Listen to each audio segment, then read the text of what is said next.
Hi ಎಲ್ಲರೂ ಹೇಗಿದ್ದೀರಾ? Welcome back to Kani vlogs Kannada. ಇದು ಬಂದು ಹೊಸ ವ್ಲಾಗ್ನ ಸ್ಟಾರ್ಟ್ ಮಾಡ್ತಾ ಇದ್ದೀನಿ. ಮನೆಗೆ ಸ್ವಲ್ಪ ಪ್ರಾವಿಷನ್ಸು ಮತ್ತು ಗ್ರಾಸರೀಸ್ ಬೇಕಾಗಿತ್ತು, ಅದಕ್ಕೋಸ್ಕರ ನಾವು ಹೈಪರ್ ಮಾರ್ಟಿಗೆ ಬಂದಿದ್ವಿ. ನಾನು ಸಣ್ಣ ಪುಟ್ಟದ್ದು ಬೇಕಾದಾಗ ನಾರ್ಮಲ್ ಪ್ರಾವಿಷನ್ ಸ್ಟೋರಲ್ಲೇ ತರಿಸ್ಕೊತೀನಿ. ಸ್ವಲ್ಪ ಬೇರೆ ಐಟಮ್ಸ್ಗಳೆಲ್ಲ ಬೇಕಾದಾಗ ನಾನು ಈ ಥರ ಹೈಪರ್ ಮಾರ್ಟ್ಗೆ ಬಂದುಬಿಡ್ತೀನಿ. ಇಲ್ಲಿ ಎಲ್ಲನೂ ಒಂದೇ ಕಡೆ ಸಿಗುತ್ತೆ ಅಂತ ಹೇಳಿ.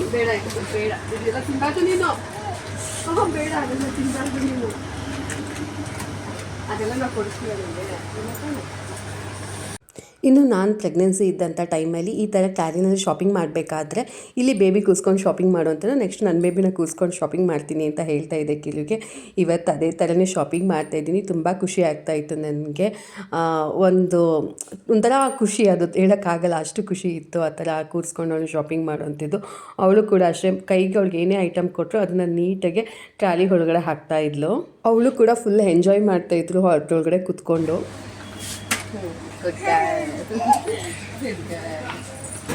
ಅಷ್ಟೇ ಅಲ್ಲದೆ ತರಲೆ ಅವಳ ಕೈಗೆ ಸಿಕ್ಕಿದ್ದನ್ನು ಕೆಲವೊಂದು ಸ್ವಲ್ಪ ಎಳೆದ್ಬಿಡ್ತಿದ್ಲು ಅಲ್ಲಿ ಐಟಮ್ಗಳನ್ನ. ಸ್ವಲ್ಪ ನೋಡಿಕೊಂಡೆ ಅವಳು ಶಾಪಿಂಗ್ ಮಾಡಬೇಕಿತ್ತು ನಾನು. ಬೇಕಾ?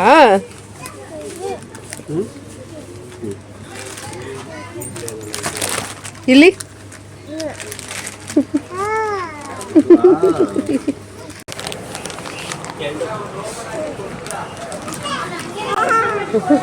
ಇನ್ನು ಶಾಪಿಂಗ್ ಎಲ್ಲನೂ ಮುಗೀತು. ಪಕ್ಕದಲ್ಲೇ ಬಂಗಾರಪೇಟೆ ಚಾಟ್ಸ್ ಅಂತ ಇದೆ. ಕಿರು ದಹಿ ಪುರಿ ತಿಂತೀಯಾ ಅಂತ ಹೇಳಿದ್ರು. ನನಗೂ ಕೂಡ ತುಂಬ ದಿನದಿಂದ ಕ್ರೇವಿಂಗ್ಸ್ ಆಗ್ತಾನೆ ಇದೆ ದಹಿ ಪುರಿ, ಅದಕ್ಕೋಸ್ಕರ ಹ್ಞೂ ಅಂತ ಹೇಳಿದೆ. ಬಟ್ ಯಾಕೋ ಗೊತ್ತಿಲ್ಲ, ಮೊದಲಿನ ಟೇಸ್ಟ್ ನಂಗೆ ದಹಿ ಪುರಿ ಸಿಗ್ತಾನೇ ಇಲ್ಲ. ಆ ದಹಿ ಪುರಿನೇ ನನಗೆ ಮಿಸ್ ಮಾಡ್ಕೊತಾ ಇದ್ದೀನಿ. ಈಗ ಅದೇ ಥರ ಬೇಕು ಅಂತ ನೋಡೋಣ ಎಲ್ಲಿ ಸಿಗುತ್ತೆ ಅಂತ. ಎಲ್ಲ ಕಡೆ ಹೋದಾಗಲೂ ದಹಿ ಪುರಿನೇ ಟೇಸ್ಟ್ ಮಾಡ್ತಿದ್ದೀನಿ. ಹಾಯ್ ಎಲ್ಲರೂ ಹೇಗಿದ್ದೀರಾ? ನಾನು ಕಂಟಿನ್ಯೂ ಮಾಡ್ತಿದ್ದೀನಿ ವಿಡಿಯೋ.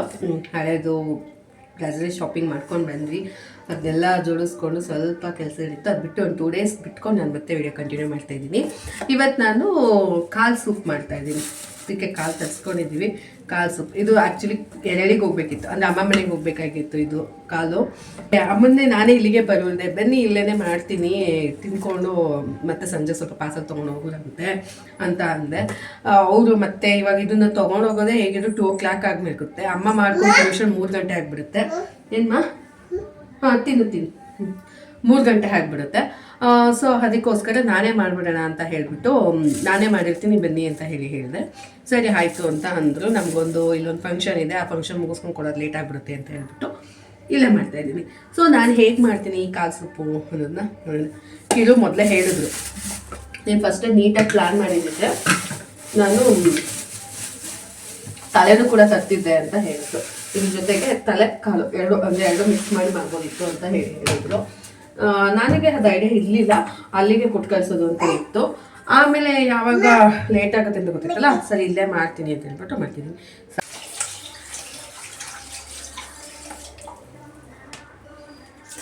ಅವರು ಕಾಲನ್ನ ಚೆನ್ನಾಗಿ ತೊಳೆದು ಕೊಟ್ಟಿದ್ರು. ಆದರೂ ಕೂಡ ನಾನು ಮನೆಯಲ್ಲಿ ಸ್ವಲ್ಪ ಅರಿಶಿನ ಹಾಕ್ಕೊಂಡು ಮನೆ ನೀರಲ್ಲಿ ಸ್ವಲ್ಪ 2 ಸಲ ತೊಳ್ಕೊಳ್ಳೋಣ ಅಂತ ತೊಳ್ಕೊತಾ ಇದ್ದೀನಿ. ಇದನ್ನೆಲ್ಲ ಇಸ್ಕೇನು ತೊಳೆಯೋಂಥ ಅವಶ್ಯಕತೆ ಏನಿರಲ್ಲ, ನೀಟಾಗೇ ಇರುತ್ತೆ.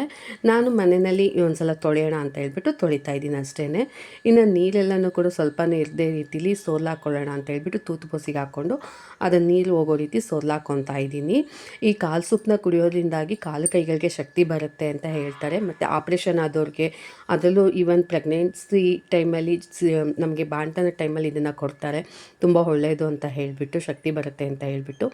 ಇನ್ನು ಇದಕ್ಕೆ ಮಸಾಲೆಗೆ ಅಂತ ಹೇಳ್ಬಿಟ್ಟು ನಾನು ಒಂದು ಬಾಣಲಿಗೆ 1 ಸ್ಪೂನಷ್ಟು ಎಣ್ಣೆ ಹಾಕ್ಕೊಂಡಿದ್ದೀನಿ. ಮತ್ತು 2 ಹಸಿಮೆಣ್ಸಿಕಾಯಿ, ರೆಡ್ ಕಲರ್ ಹಸಿಮೆಣ್ಸಿಕಾಯಿ ತೊಗೊಂಡಿದ್ದೀನಿ. ಹಸಿಮೆಣ್ಸಿಕಾಯಿ ಬದಲು ಒಣಮೆಣ್ಸಿಕಾಯಿ ಹಾಕ್ಕೊಂಡ್ರೂ ಬೆಸ್ಟೇ. ನಂದು ರೆಡ್ ಕಲರ್ ಹಸಿಮೆಣ್ಸಿಕಾಯಿ ಇತ್ತು ಅಂತ ಹೇಳ್ಬಿಟ್ಟು ಅದನ್ನೇ ಹಾಕಿದ್ದೀನಿ. ಎರಡೇ ಸಾಕು ಖಾರಕ್ಕೆ. ಮತ್ತು ಪುನಃ ಅರ್ಧ ಕಪ್ಪಷ್ಟು ಧನಿಯಾ ಹಾಕ್ಕೊತಾ ಇದ್ದೀನಿ. ಇದಕ್ಕೆ ಮೇಯ್ನಾಗಿ ಬೇಕಾಗಿರೋದು ಧನಿಯಾ, ಮೆಣಸು ಮತ್ತು ಹಸಿಮೆಣ್ಸಿಕಾಯಿ, ಜೀರಿಗೆ, ಇಷ್ಟೇ ಬೇಕಾಗಿರೋಂಥದ್ದು. 1 ಸ್ಪೂನಷ್ಟು ಮೆಣಸು ಹಾಕ್ಕೊತಿದ್ದೀನಿ, ಕಾಳು ಮೆಣಸು. ಮತ್ತು ಪುನಃ ಅರ್ಧ ಸ್ಪೂನಷ್ಟು ಜೀರಿಗೆ ಹಾಕ್ಕೊತಾ ಇದ್ದೀನಿ. ಇಷ್ಟನ್ನು ಹಾಕಿಬಿಟ್ಟು ಇದನ್ನಿಷ್ಟನ್ನು ಕೂಡ 3 ರೋಸ್ಟ್ ಮಾಡ್ಕೊಬೇಕು. ಇದಕ್ಕೆ 2 ಲವಂಗ ಸೇರಿಸ್ತಾ ಇದ್ದೀನಿ. ಮತ್ತು 1/4 ಇಂಚಷ್ಟು ಚಕ್ಕೆನ ತೊಗೊಂಡಿದ್ದೀನಿ. ಸಾಕು ಇಷ್ಟೇ, ಇದಕ್ಕಿನ್ನೇನು ಮಸಾಲೆ ಅವಶ್ಯಕತೆ ಇಲ್ಲ. ಇಷ್ಟನ್ನು ಕೂಡ ಚೆನ್ನಾಗಿ ರೋಸ್ಟ್ ಮಾಡಿಕೊಂಡು ಅದನ್ನು ಆರೋಕ್ಕೆ ಅಂತೇಳಿ ಬಿಟ್ಟಿದ್ದೀನಿ. ಎಣ್ಣೆ ಜಾಸ್ತಿ ಹಾಕ್ಕೊಂಬೇಡಿ. ಮತ್ತು ಒಂದು ಜಾರ್ಗೆ ನಾನು ಒಂದು 1/4 ಇಂಚಷ್ಟು ಶುಂಠಿ, 1 ಬೆಳ್ಳುಳ್ಳಿ ಗಿಡನ ತೊಗೊಂಡಿದ್ದೀನಿ. ಮತ್ತು ಪುನಃ 2 ಕಡ್ಡಿಯಷ್ಟು ಪುದೀನ ಸೊಪ್ಪನ್ನ ತೊಗೊಂಡಿದ್ದೀನಿ, 2 ಕಡ್ಡಿಯಷ್ಟು. ಮತ್ತು 2 ಕಡ್ಡಿಯಷ್ಟು ಕೊತ್ತಂಬರಿ ಸೊಪ್ಪನ್ನ ತೊಗೊಂಡಿದ್ದೀನಿ, 2 ಕಡ್ಡಿಯಷ್ಟು ಇರೋವಂಥದ್ದು. ಇದನ್ನು ರುಬ್ಬೋದಕ್ಕೆ ಅಂತೇಳಿ ನಾನು ರೆಡಿ ಮಾಡ್ಕೊತಾ ಇದ್ದೀನಿ. ಮತ್ತು ರುಬ್ಬೋದಕ್ಕೆ ಅಂತ ಹೇಳಿಬಿಟ್ಟು 1 ಗೆಡ್ಡೆ ಈರುಳ್ಳಿನ ಈ ರೀತಿ ಸಿಪ್ಪೆ ತೆಗೆದು ಅದನ್ನು ನಾನು ಚೆನ್ನಾಗಿ ನಾನು ರೋಸ್ಟ್ ಸುಟ್ಕೊತಾ ಇದ್ದೀನಿ. ಇದನ್ನು ಚೆನ್ನಾಗಿ ಕಪ್ಪು ಬರೋ ರೀತಿ ಸುಟ್ಕೊಬೇಕು, ಆಗಲೇ ಟೇಸ್ಟ್ ಚೆನ್ನಾಗಿರುತ್ತೆ. ಒಲೆಯಲ್ಲಿ ಸುಟ್ಟರೆ ಇನ್ನೂ ತುಂಬ ಚೆನ್ನಾಗಿರುತ್ತೆ, ಬಟ್ ಇಲ್ಲಿ ಒಲೆ ಎಲ್ಲ ಇರೋಲ್ವಲ್ಲ, ಅದರಿಂದ ಗ್ಯಾಸಲ್ಲೇ ನಾನು ಸುಟ್ಕೊತಾ ಇದ್ದೀನಿ. ಈ ರೀತಿ ಕಪ್ಪು ಬರೋ ರೀತಿಲಿ ಸುಟ್ಕೊಂಡ್ರೆ ಟೇಸ್ಟ್ ತುಂಬ ಚೆನ್ನಾಗಿರುತ್ತೆ. ಅದನ್ನು ಹಾಗೆ ಉಂಡೆ ಹಾಕ್ಕೊಂಡು ಮತ್ತೆ ಪುನಃ ನಾನೇನು ಆಲ್ರೆಡಿ ರೋಸ್ಟ್ ಮಾಡಿ ಇಟ್ಕೊಂಡಿದ್ನಲ್ಲ ಅದನ್ನು ಕೂಡ ನಾನು ಇದಕ್ಕೆ ಹಾಕ್ಕೊಂಡು ರುಬ್ಕೊತಾ ಇದ್ದೀನಿ. ಇದು ಇಷ್ಟೇ ಮಸಾಲೆ, ಇನ್ನೇನು ಮಸಾಲೆ ಅವಶ್ಯಕತೆ ಇಲ್ಲ. ಇಷ್ಟನ್ನ ಹಾಕ್ಕೊಂಡು ಮಾಡ್ಕೊಬೇಕು. ಇದನ್ನು ನುಣ್ಣಗೆ ನೈಸ್ ಪೇಸ್ಟ್ ಮಾಡ್ಕೊಬೇಕು. ಇದನ್ನು ನಾನೀಗ ಆಲ್ರೆಡಿ ಪೇಸ್ಟ್ ಮಾಡ್ಕೊಂಡಿದ್ದೀನಿ ನೋಡಿ. ಈ ರೀತಿ ನೈಸಾಗಿ ಪೇಸ್ಟ್ ಮಾಡ್ಕೊಬೇಕು. ತರಿಯಾಗಿರೋ ಸೂಪ್ ಚೆನ್ನಾಗಿರಲ್ಲ, ನೈಸಾಗಿರೋ ಸೂಪ್ ತುಂಬ ಚೆನ್ನಾಗಿ. ಒಂದು ವ್ಲಾಗ್ ಮಾಡ್ಕೊಳ್ಳೋಣ ಅಂತ ಅಂದ್ಬಿಟ್ಟು ಸ್ಟಾರ್ಟ್ ಮಾಡಿದ್ರೆ ಇವರು ನನಗೆ ಕೊಡೋ ಟಾರ್ಚರ್ ಈ ಥರ ಇರುತ್ತೆ. ಈಗ ಎತ್ಕೊಂಡೇ ಮಾಡಬೇಕು. ನಾನು ಅರ್ಧಂಬರ್ಧ ವೀಡಿಯೋ ಮಾಡ್ಕೊಂಬಿಟ್ಟಿದ್ದೀನಿ. ಈಗ ಅರ್ಧಂಬರ್ಧ ಮಾಡೋಕ್ಕಾಗಲ್ಲ, ಮಾಡಬೇಕು. ಎಷ್ಟು ವೀಡಿಯೋಗಳು ಹೀಗೆ ಆಗಿದೆ, ಅರ್ಧಂಬರ್ಧ ಆಗಿದೆ. ಮಾಡೋಕ್ಕೆ ಅಂತ ಹೇಳ್ಬಿಟ್ಟು ಕೈ ಹಾಕಿರ್ತೀನಿ ಅರ್ಧಂಬರ್ಧಕ್ಕೆ, ಇನ್ನು ಅರ್ಧ ಆಟ ಆಡ್ತಿರ್ತಾರೆ, ಅರ್ಧ ಬಂದು ಎತ್ಕೋ ಬಾ ಬಾ ಬಾ ಅಂತ ಹೇಳಿ ಕಾಯ್ತಿರ್ತಾರೆ. ಅವ್ರು ಆಟ ಆಡ್ತಿದ್ರೆ ನಾವು ಅಲ್ಲಿ ಕೂತೇ ಇರಬೇಕು. ನನಗೆ ಅದೊಂದು ಸ್ವಲ್ಪ ರಿಸ್ಕ್ ಕೊಡ್ತಾಳೆ ಇವಳು. ಅದು ಬಿಟ್ಟರೆ ಇನ್ನೇನಿಲ್ಲ ನನಗೆ. ಏನು ಅಂದರೆ ಅವಳು ಆಟ ಆಡ್ತಿದ್ದಾಳೆ, ನಾನು ಅಲ್ಲಿ ಕೂತಿರ್ಬೇಕು ಹಾಗೆ. ಈಗ ಗ್ಯಾಸ್ ಮೇಲೆ ಇಟ್ಟಿದ್ದೀನಿ, ಕುಕ್ಕರ್ ಇಟ್ಟಿದ್ದೀನಿ. ಕುಕ್ಕರ್ ಕಾಯುವಾಗ ಮಾತಾಡ್ತಾ ಇದ್ದೀನಿ. ಈಗ ಮೇಡಮು ಮಾಡೋಕ್ಕೆ ಬಿಡ್ತಾರೆ ಏನೋ ಗೊತ್ತಿಲ್ಲ. ಅಲೋ ಅಲ್ಲಿ ನೋಡಿ, ಕಣ್ಣಲ್ಲಿ ನೀರು ಹಾಕ್ಕೊಂಡು ನಗಬೇಡಿ. ಇವಾಗ ಸ್ಮೈಲ್ ಕೊಟ್ಬಿಡ್ತೀರಾ ನೀವು. ಬೇಬಿ ಶರ್ಟ್ ಇಟ್ಟಿಡು ಮಾಡು, ಬೇಬಿ ಶಾರ್ಕ್ ಮಾಡು. Baby shark shark, baby shark ಟಿಡು, ಮಮ್ಮಿ ಶಾರ್ಕ್ ಟಿಡು. ಏನೇನೋ ಸಣ್ಣ ಪುಟ್ಟ ಮಾಡ್ತಾಳೆ. ಓಕೆ, ಈಗ ಮತ್ತೆ ಮಾಡೋಣ. ಕುಕ್ಕರ್ ಕಾಯ್ತು ಅನಿಸುತ್ತೆ, ಎಣ್ಣೆ ಹಾಕಿ ಮತ್ತೀಗ ಏನು ಮಾಡಬೇಕು. ನಾನು ಗ್ಯಾಸ್ ಮೇಲೆ ಕುಕ್ಕರ್ ಕಾಯೋದಕ್ಕೆ ಇಟ್ಟಿದ್ದೆ. 3 ಲೀಟ್ರ್ ಕುಕ್ಕರ್ ತೊಗೊಂಡಿದ್ದೀನಿ ನಾನು. ನೀವು 5 ಲೀಟ್ರ್ ಕುಕ್ಕರ್ನ ತೊಗೊಳ್ಳಿ, ಅದರಿಂದ ವಿಷಿಲ್ ಚೆನ್ನಾಗಿ ಹೊಡಿಸ್ಬೋದು.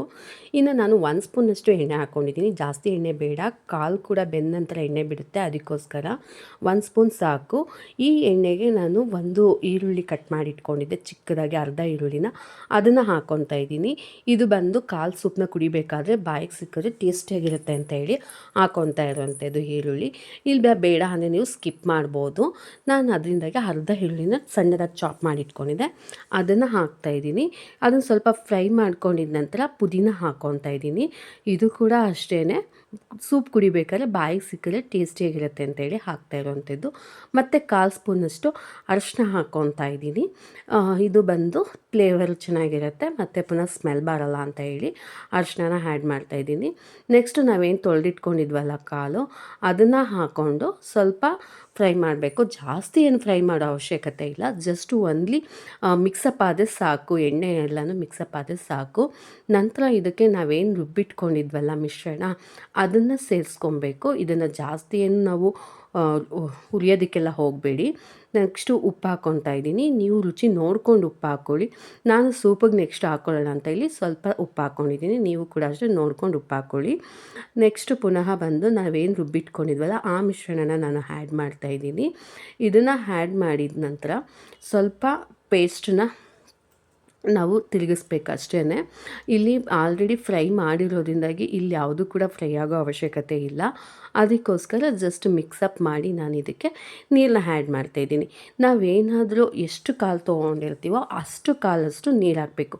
ನಾವೊಂದು 4 ಕಾಲು ತೊಗೊಂಡ್ರೆ 4 ಲೋಟ ನೀರು ಹಾಕಬೇಕು. ಒಂದು 5 ಕಾಲು ತೊಗೊಂಡಿದ್ರೆ 5, ಒಂದು 8 ತೊಗೊಂಡಿದ್ರೆ 8 ಲೋಟ ನೀರು ಹಾಕಬೇಕು. ಇಲ್ಲಿ ನಾನು ಕಾಲು ಫುಲ್ಲು ಕವರ್ ಆಗೋಷ್ಟು ನೀರು ಹಾಕಿದ್ದೀನಿ. ನಿಮಗೆ ಗಟ್ಟಿ ಸೂಪ್ ಬೇಕು ಅಂದರೆ 1 ಲೋಟ ನೀರು ಕಮ್ಮಿ ಮಾಡಿ. ಇಲ್ಲ ನಿಮಗೆ ನಾರ್ಮಲ್ ಸೊಪ್ಪು ತೆಳುವಾಗೇ ಇರಲಿ ಅಂತ ಹೇಳಿದ್ರೆ ನೀವು ನೀರನ್ನ ಸ್ವಲ್ಪ ಹೆಚ್ಚಿಸ್ಕೋಬೋದು. ನಾನು 10 ವಿಷಿಲ್ ಹಾಕ್ಸೋಣ ಅಂತ ಹೇಳಿಬಿಟ್ಟು ಕುಕ್ಕರ್ನ ಕ್ಲೋಸ್ ಮಾಡಿ ಇಟ್ಟಿದ್ದೀನಿ. ಇನ್ನು ಅಡುಗೆ ಮನೆ ಎಲ್ಲನೂ ಕ್ಲೀನ್ ಮಾಡ್ಕೊಳ್ಳೋಣ ಅಂತ ಹೇಳಿಬಿಟ್ಟು ಮಾಡ್ಕೊತಾ ಇದ್ದೆ. ನನ್ನ ಮಗಳು ಕೈ ಬಿಡ್ತಿರ್ಲಿಲ್ಲ, ಅದಕ್ಕೆ ಅವಳನ್ನ ಎತ್ಕೊಂಡೇ ನಾನು ಮಾಡ್ತಾಯಿದ್ದೀನಿ. ಅವಳು ನೀರು ಕುಡಿತೀನಿ ಅಂತ ಹೇಳಿಬಿಟ್ಟು ಸೌತೆಕಾಯಿ ತಿಂತೀನಿ ಅಂತ ಹೇಳಿ ಎಲ್ಲ ಈಸ್ಕೊಂಡು ಕೆಳಗಡೆ ಚೆಲ್ಲಾಡ್ಬಿಟ್ಟಿದ್ದಾಳೆ. ಇನ್ನು ಸರಿ ಅದನ್ನೆಲ್ಲ ಕ್ಲೀನ್ ಮಾಡಬೇಕಾಗಿತ್ತು. ಅವಳೊಂದು ಬಿಟ್ಟರೆ ಅವಳು ಕೂಡ ಜಾರು ಬೀಳ್ತಾಳೆ. ನಾನು ನಡಿಬೇಕಾದ್ರೂ ಕೂಡ ನೋಡ್ಕೊಂಡು ನಡಿಬೇಕಿತ್ತು. ನೀರೆಲ್ಲ ಚೆಲ್ಲಿದ್ರಿಂದಾಗಿ ತುಂಬ ಗಲೀಜಾಗಿತ್ತು. ಅದನ್ನೆಲ್ಲನೂ ಕ್ಲೀನ್ ಮಾಡಬೇಕಾಗಿತ್ತು. ಅದಕ್ಕೋಸ್ಕರ ಎಲ್ಲನೂ ಮಾಡಿಬಿಡೋಣ ಇನ್ನು ಅದು ವಿಷಿಲ್ ಬರೋಷ್ಟರಲ್ಲಿ ಅಂತ ಹೇಳಿಬಿಟ್ಟು ಎಲ್ಲನೂ ಕೂಡ ಕ್ಲೀನ್ ಮಾಡ್ತಾಯಿದ್ದೀನಿ. ಇನ್ನು ನಾವು ಒಂದು ಫಂಕ್ಷನ್ಗೆ ಹೋಗಬೇಕಾಗಿರೋದ್ರಿಂದಾಗಿ ಇದೆಲ್ಲ ಕೆಲಸ ಮುಗಿಸ್ಕೊಂಬಿಟ್ಟು ಆನಂತರ ಅಷ್ಟರಲ್ಲಿ ವಿಷಿಲ್ ಬಂದರೆ ನಾನು ಸ್ನಾನಕ್ಕೆ ಹೋಗೋಕ್ಕೆ ಸರಿ ಹೋಗುತ್ತೆ ಅಂತ ಹೇಳಿಬಿಟ್ಟು ಈಗ ಅವಳು ಎತ್ಕೊಂಡೇ ಮಾಡ್ತಾಯಿದ್ದೀನಿ. ಟೈಮ್ ಆಲ್ಮೋಸ್ಟ್ ಆಲ್ರೆಡಿ 12:30 ಆಗಿಬಿಟ್ಟಿತ್ತು. ಇನ್ನು ನಾನು ಇವಳನ್ನ ಇಳಿಸ್ಬಿಟ್ಟು ಕೆಲಸ ಮಾಡ್ತೀನಿ ಅಂದರೆ ಅವಳು ನಾನು ಕೆಲಸ ಮಾಡೋದಕ್ಕೆ ಬಿಡಲ್ಲ, ನನ್ನ ಕೆಲಸ ಆಗಲ್ಲ ಅಂತೇಳಿ ಅವಳಿಗೆ ಬೂಸ್ಟ್ ಹಾಕ್ಕೊಟ್ರೆ ತಿಂತಾ ಇರ್ತಾಳೆ ಅಂತ ಹೇಳ್ಬಿಟ್ಟು ಹಾಕ್ಕೊಟ್ಟೆ ಅವಳಿಗೆ ಬೂಸ್ಟ್ನ. ನಾನು ಬರ್ತೀನಿ.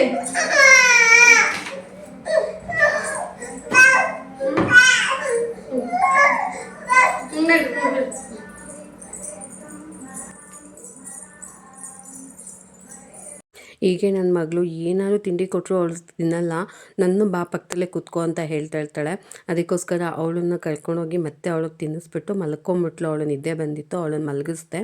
ಇನ್ನು ಅಲ್ಲಿಂದ ಮಲಗಿಸ್ಬಿಟ್ಟು ಬಂದು ಈಗ ಪಾತ್ರೆ ಎಲ್ಲನೂ ತೊಳೆಯಬೇಕಿತ್ತು. ಅಡುಗೆ ಮನೆಯೂ ಸ್ವಲ್ಪ ಕ್ಲೀನಿಂಗ್ ಎಲ್ಲನೂ ಸ್ವಲ್ಪ ಮುಗಿಸ್ಕೊಂಡೆ. ಕೆಳಗಡೆ ಎಲ್ಲನೂ ನೆಲ ಎಲ್ಲ ಒರೆಸ್ಕೊಂಡು ಮತ್ತು ಸೆಲ್ಫೆಲ್ಲ ಒರೆಸ್ಕೊಂಡು ಎಲ್ಲ ಕ್ಲೀನ್ ಮಾಡ್ಕೊಂಬಿಟ್ಟೆ. ಆಲ್ಮೋಸ್ಟ್ ಕಂಪ್ಲೀಟ್ ಆಯಿತು. ಅಷ್ಟರಲ್ಲಿ 10 ವಿಷಿಲ್ ಕೂಡ ಬಂತು. ಇನ್ನು ನಾನು ಸ್ನಾನಕ್ಕೆ ಹೋಗೋಣ ಅಂತ ಹೇಳಿಬಿಟ್ಟು ನಾನು ಸ್ನಾನ ಮಾಡ್ಕೊಂಬಂದು ರೆಡಿ ಆಗೋಷ್ಟರಲ್ಲಿ ಅಮ್ಮನೂ ಬರ್ತಾರೆ. ಅವ್ರು ಬಂದು ನೆಕ್ಸ್ಟ್ ಊಟ ಮಾಡ್ಕೊಬೋದು ಇದನ್ನು ಮಾಡಿಟ್ಬಿಟ್ರೆ ಅಂತ ಹೇಳಿಬಿಟ್ಟು ನಾನು ಸ್ನಾನಕ್ಕೆ ಹೋಗೋಷ್ಟರಲ್ಲಿ ವಿಷಿಲ್ ಕೂಡ ಕಂಪ್ಲೀಟ್ ಆಯಿತು. ನೋಡಿ ಸೂಪ್ ಈ ರೀತಿ ರೆಡಿಯಾಗಿದೆ. ನೋಡೋದಕ್ಕೆ ಎಷ್ಟು ಚೆನ್ನಾಗಿದೆಯೋ ಟೇಸ್ಟ್ ಕೂಡ ಅಷ್ಟೇ ಚೆನ್ನಾಗಿತ್ತು. ಆದರೆ ಕಾಲು ಯಾಕೋ ಇನ್ನೂ ಸ್ವಲ್ಪ ಬೆಂದಿಲ್ಲ ಅಂತ ನನಗಿಲ್ಲ ಅನ್ನಿಸ್ತು. ಅದಕ್ಕೋಸ್ಕರ ನಾನು ಇದನ್ನು ಮತ್ತೆ ವಿಷಿಲ್ ಹೊಡ್ಸಿದ್ರೆ ಆಗಲ್ಲ, ನಾನು ಇಲ್ಲೇ ನಿಂತಿರಬೇಕಾಗುತ್ತೆ. ಟೈಮ್ ಆಲ್ರೆಡಿ 1:30 ಆಗ್ತಾಯಿತ್ತು. ನಾನು ಸ್ನಾನಕ್ಕೆ ಹೋಗಬೇಕಾಗಿತ್ತು.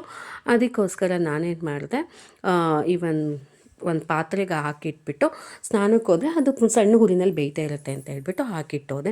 ನೋಡಿ ಸೂಪ್ ಯಾವ ರೀತಿ ಇದೆ ಅಂತೇಳಿ ನೋಡೋದಕ್ಕಷ್ಟೇ ಎಲ್ಲ ತಿನ್ನೋದಕ್ಕೂ ಸೂಪರಾಗಿತ್ತು, ಕುಡಿಯೋದಕ್ಕೆ ಮಾತ್ರ. ನೀವು ಕೂಡ ಇದನ್ನು ಮನೆಯಲ್ಲೆಲ್ಲ ಟ್ರೈ ಮಾಡಿ, ನಿಮ್ಗೆ ಖಂಡಿತ ಇಷ್ಟ ಆಗುತ್ತೆ ಈ ಸೂಪು.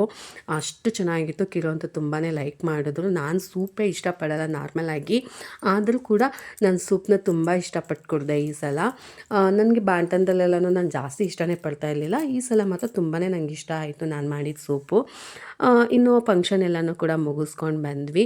ಫಂಕ್ಷನಿಂದ ಬಂದಾದಮೇಲೆ ಅಮ್ಮ ಅಪ್ಪ ಇಬ್ಬರು ಕೂಡ ಊಟ ಮಾಡ್ಕೊಂಡು ಹೋದರು. ಅವರು ಹೋದ ನಂತರ ನಾನು ಅವರಿದ್ದಾಗ ಯಾವ ವೀಡಿಯೋನೂ ಮಾಡ್ಕೊಳ್ಳಿಲ್ಲ. ಹೋದ ನಂತರ ಕನಿಗೆ ಊಟ ಮಾಡಿಸ್ಬಿಟ್ಟು ಅವಳನ್ನ ನಾನು ಇವತ್ತು ಪಲ್ಸ್ ಪೋಲಿಯೋ ಇತ್ತು, ಅದರಿಂದಾಗ ಹಾಕಿಸ್ಕೊಂಡು ಬರೋಣ ಅಂತ ಹೇಳ್ಬಿಟ್ಟು ಕರ್ಕೊಂಡು ಹೋಗ್ತಾ ಇದ್ದೀನಿ. ಅವ್ಳಿಗೆ ಪಲ್ಸ್ ಪೋಲಿಯೋ ಹಾಕಿಸ್ಕೊಂಬರೋಕ್ಕೆ ಅಂತೇಳಿ ರೆಡಿ ಮಾಡ್ತಾಯಿದ್ದೀನಿ. ನನಗೂ ಕೂಡ ಹೊರಗಡೆ ಎಲ್ಲ ಹೋಗಿದ್ದು ಬಂದು ಸಾಕಾಗಿತ್ತು. ಅಪ್ಪ ಸ್ವಲ್ಪ ರೆಸ್ಟ್ ಮಾಡಿದ್ರೆ ಸಾಕು ಅನ್ನಿಸ್ತಾ ಇತ್ತು. ಬಟ್ ಪಲ್ಸ್ ಪೋಲಿಯೋ ಒಂದು ಮಿಸ್ ಮಾಡಬಾರ್ದಲ್ಲ ಪಾಪುಗೆ. ಇದು ನಮ್ಮ ಪೇರೆಂಟ್ಸ್ನ ರೆಸ್ಪಾನ್ಸಿಬಿಲಿಟಿ ಕೂಡ ಹೌದಲ್ವ. ಅದಕ್ಕೋಸ್ಕರ ಇದನ್ನು ಹಾಕಿಸ್ಕೊಂಡು ಬಂದುಬಿಡೋಣ, ಆಮೇಲೆ ರೆಸ್ಟ್ ಮಾಡೋಣ ಅಂತ ಹೇಳ್ಬಿಟ್ಟು ಇನ್ನು ರೆಡಿ ಆದ್ವಿ. ಎಷ್ಟಿದೆ ಚೆನ್ನಾಗಿ ಹಾಕಿದೆ. ಬಟ್ ಕಾಲು ಸೂಪ್ ಮಾಡೋಕ್ಕೆ ಹೋಗಿ ಎಡವಟ್ ಆಯಿತು. ಏನು ಅಂತ ಅಂದರೆ ಅಷ್ಟು ಚೆನ್ನಾಗಿ ನೋಡ್ಕೊಂಡು ಎಲ್ಲನೂ ಮಾಡಿದ್ದೀನಿ. ಅಷ್ಟು ಇದೆಲ್ಲ ಇಂಗ್ರೀಡಿಯೆಂಟ್ಸ್ ಹಾಕಬೇಕು, ಮಿಸ್ ಮಾಡ್ತೇನೆ ಅಂತ ಎಲ್ಲ ಇಂಗ್ರೀಡಿಯೆಂಟ್ಸು ಹಾಕಿದ್ದೀನಿ. ಬಟ್ 10 ಅಲ್ಲ 15 ಅಲ್ಲ 20ಕ್ಕೂ ಕೂಗ್ಸಿದ್ರೂ ಕಾಲು ಬೆಂದೇ ಇಲ್ಲ. ಆಮೇಲೆ ನಮ್ಮಪ್ಪ ಹೇಳಿದ್ರು ಸ್ವಲ್ಪ 7up ಹಾಕು ತರಿಸಿ ಅಂತ. ಸ್ವಲ್ಪ 7up ತರಿಸಿ ಹಾಕಿದ್ವಿ. ಈಗ ಚೆನ್ನಾಗಿ ಬೇಯ್ಕೊಂಡಿದೆ, ತುಂಬ ಚೆನ್ನಾಗಿ ಬಂದಿದೆ. ಬಟ್ ಸೂಪ್ ಮಾತ್ರ ಸೂಪರಾಗಿದೆ. ಅಮ್ಮ ಹಾಗೆ ಹೇಳಿದ್ರು, ಸೂಪ್ ತುಂಬ ಚೆನ್ನಾಗಿದೆ, ಬೇಯಬೇಕಿತ್ತು ಅಷ್ಟೇ ಅಂತ ಹೇಳಿದ್ರು. ಅದರಿಂದಾಗಿ ಕೊನೆ ಲಾಸ್ಟಿಗೆ ಅದನ್ನ ಹಾಕಿದ ಮೇಲೆ ಚೆನ್ನಾಗಿ ಬೇಯ್ಕೊಂತು. ಟೇಸ್ಟಿಯಾಗಿದೆ ಮತ್ತು ಸೂಪ್ ಅಂತ ಹೇಳಿದ್ರೆ. ನಾನು ಟೇಸ್ಟ್ ಮಾಡಿಲ್ಲ, ನಾನು ಸಂಜೆ ಮಾಡೋಣ ಅಂತ ಒಂದು ಫಂಕ್ಷನ್ ಇತ್ತು, ಬೀಗ್ರೂಟ ಇತ್ತು. ಒಂದು ಬೀಗ್ರೂಟಕ್ಕೆ ಹೋಗಿದ್ವಿ, ನಮ್ಮ ರಿಲೇಷನ್ದು ಫ್ಯಾಮಿಲಿ ಫಂಕ್ಷನ್ ಇತ್ತು. ಬೀಗ್ರೂಟ ಮಾಡ್ಕೊಂಡು ಬಂದ್ವಿ. ಅದರಿಂದ ನಾನು ಸೂಪ್ ಕೊಡ್ತಿಲ್ಲ, ಸಂಜೆ ಕೊಡ್ಬಿಟ್ಟು ಹೇಳ್ತೀನಿ ಹೇಗಿದೆ ಅಂತ ಹೇಳ್ಬಿಟ್ಟು. ಯಾಕೋ ಪವರೇ ಇಲ್ಲ. ಅಮ್ಮ ಬಂದಿದ್ದು ಜ್ಯೂಸ್ ಮಾಡೋಣ ಅಂತ ಹೇಳಿಬಿಟ್ಟು ಜ್ಯೂಸ್ಗೆ ಕರ್ಬೂಜ ಜ್ಯೂಸ್ಗೆ ಎಲ್ಲನೂ ರೆಡಿ ಮಾಡಿ ಹಾಕ್ತೆ. ಕರ್ಬೂಜ ಜ್ಯೂಸ್ಗೆ ಅಂತ ಕರೆಂಟೇ ಇಲ್ಲ. ಆಮೇಲೆ ಕೊನೆಯಲ್ಲ ಅಷ್ಟಕ್ಕೆ ಇದನ್ನ ಹೇಗೋ ರೆಡಿ ಮಾಡಿದ್ನಲ್ಲ, ನಾನು ಇದನ್ನು ಕುಡ್ಕೊತೀನಿ ಅಮ್ಮ ನೀನು ತೊಗೊಂಡೋಗು ಅಂತ ಅವ್ರಿಗೊಂದು ಕರ್ಬೂಜ ಹಣ್ಣು ಕೊಟ್ಟು ಕಳಿಸ್ಬಿಟ್ಟು ನಾವಿದು ಕರೆಂಟ್ ಬಂದಮೇಲೆ ಮಾಡ್ಕೋಬೇಕು. ಆಮೇಲೆ ಇಟ್ಬಿಟ್ಟಿದ್ದೀನಿ. ಕರೆಂಟ್ ಬಂದಮೇಲೆ ಇನ್ನು ಮಾಡ್ಕೊಬೇಕು ಇದನ್ನೆಲ್ಲನೂ. ಸೊ ಇಷ್ಟ ಆಯಿತು ನಮ್ಮನೆ ಸೂಪ್ ಕತೆ. ತುಂಬ ಚೆನ್ನಾಗಿ ಮಾಡಬೇಕು ಅಂತ ಮಾಡಿದೆ, ಹಿಂಗೆ ಆಯಿತು. ಬಟ್ ಆದರೆ ಚೆನ್ನಾಗಿದೆ. ಅಮ್ಮ ಹೇಳಿದ್ರು ಟೇಸ್ಟ್ ಮಾತ್ರ ಸಗದಾಗಿದೆ ಅಂತ ಹೇಳಿದ್ರು. ಅವ್ರು ಬಂದಾಗ ವೀಡಿಯೋ ಮಾಡ್ಕೊಳಕ್ಕಾಗಲಿಲ್ಲ, ಅವ್ರು ಓದಿದ್ದು ವೀಡಿಯೋ ಮಾಡ್ಕೊಳಕ್ಕಾಗಲಿಲ್ಲ. ಈಗ ಕನಿಗೆ ಪಲ್ಸ್ ಪೋಲಿಯೋ ಹಾಕಿಸ್ಬೇಕು. ಫಸ್ಟ್ ಪೋಲಿಯೋ ಇವತ್ತು ಪೋಲಿಯೋ ಇದೆಯಲ್ಲ, ಪೋಲಿಯೋ ಲಸಿಕೆ ಹಾಕಿಸ್ಕೊಬೇಡೋಣ ಅಂತ ಹೇಳಿ ಹೊರಟಿದ್ದೀವಿ ನಾವು. ಕಿವಿಗೆ ಬೇರೆ ನಾನು ಹಾಕ್ಕೊಂಡಿಲ್ಲ, ಹಾಕ್ಕೊಂಡು ಹೊಡಬೇಕು ಇವಾಗ ನಾನು. ಹೋಗ್ಬಿಟ್ಟು ಗೌರ್ಮೆಂಟ್ ಹಾಸ್ಪಿಟಲ್ ಹತ್ರ ಹೋದರೆ ಸಿಗ್ತಾರೆ, ಅಲ್ಲಿ ಹೋಗಿ ಹಾಕಿಸ್ಕೊ ಬಂದುಬಿಡ್ತೀವಿ. ಅದನ್ನು ಹಾಕ್ಬಿಟ್ರೆ ಸ್ವಲ್ಪ ಆಮೇಲೆ ರೆಸ್ಟ್ ಮಾಡೋಣ ಅಂತ ಹೇಳಿಬಿಟ್ಟು. ಸೊ ಈ ವ್ಲಾಗ್ನ ಪಲ್ಸ್ ಪೋಲಿಯೋ ಹಾಕಿಸ್ತೀವಲ್ಲ ಅಲ್ಲಿದ್ದು ಸ್ವಲ್ಪ ಶೂಟ್ ಮಾಡ್ಕೊಂಡು ಅದನ್ನ ಹಾಕ್ಬಿಟ್ಟು ಸ್ಟಾಪ್ ಮಾಡ್ತೀನಿ. ಓಕೆ, ಬಾಯ್ ಬಾಯ್. ಕನಿಷ್ಕ ಎಷ್ಟು ವರ್ಷದ ಮೇಲೆ 1.9 ಇಲ್ಲ